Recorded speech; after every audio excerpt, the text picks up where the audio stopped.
प्रणम्य शिरसा देवं गौरीपुत्रं विनायकं भक्तावासं स्मरे नित्यम् आयुः कामार्थसिद्धये आयुः कामार्थसिद्धये।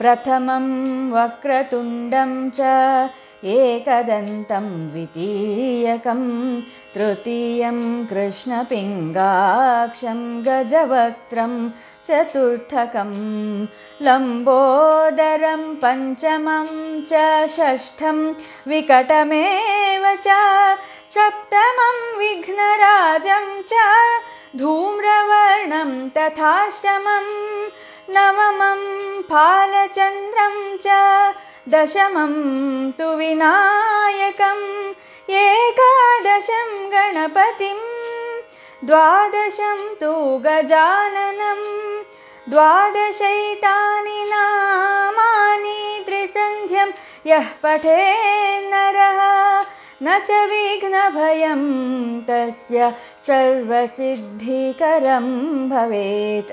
विद्यार्थी लभते विद्यां धनार्थी लभते धनं पुत्रार्थी लभते पुत्रान् मोक्षार्थी लभते गतिं।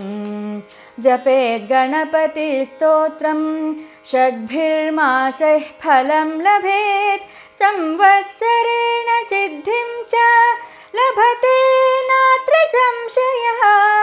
अष्टभ्यो ब्राह्मणेभ्यश्च लिखित्वा यः समर्पयेत् तस्य विद्या भवेत् सर्वा गणेशस्य प्रसादतः।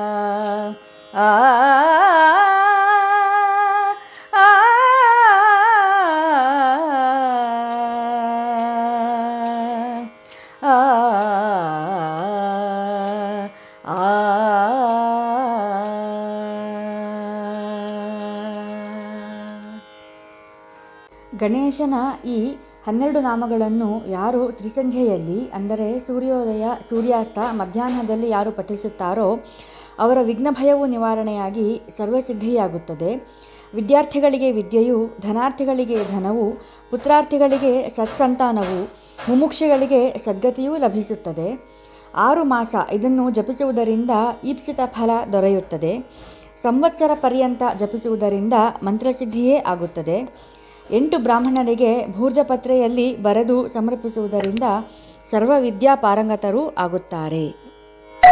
ಹೀಗೆ ಗಣಪತಿಯನ್ನು ಪ್ರತಿದಿನವೂ ಶಿರಸ ವಂದಿಸಿ ಸ್ಮರಿಸುವುದರಿಂದ ಅವರ ಆಯುಃ ಕಾಮಾರ್ಥಗಳೆಲ್ಲವೂ ಸಿದ್ಧಿಸುತ್ತದೆ.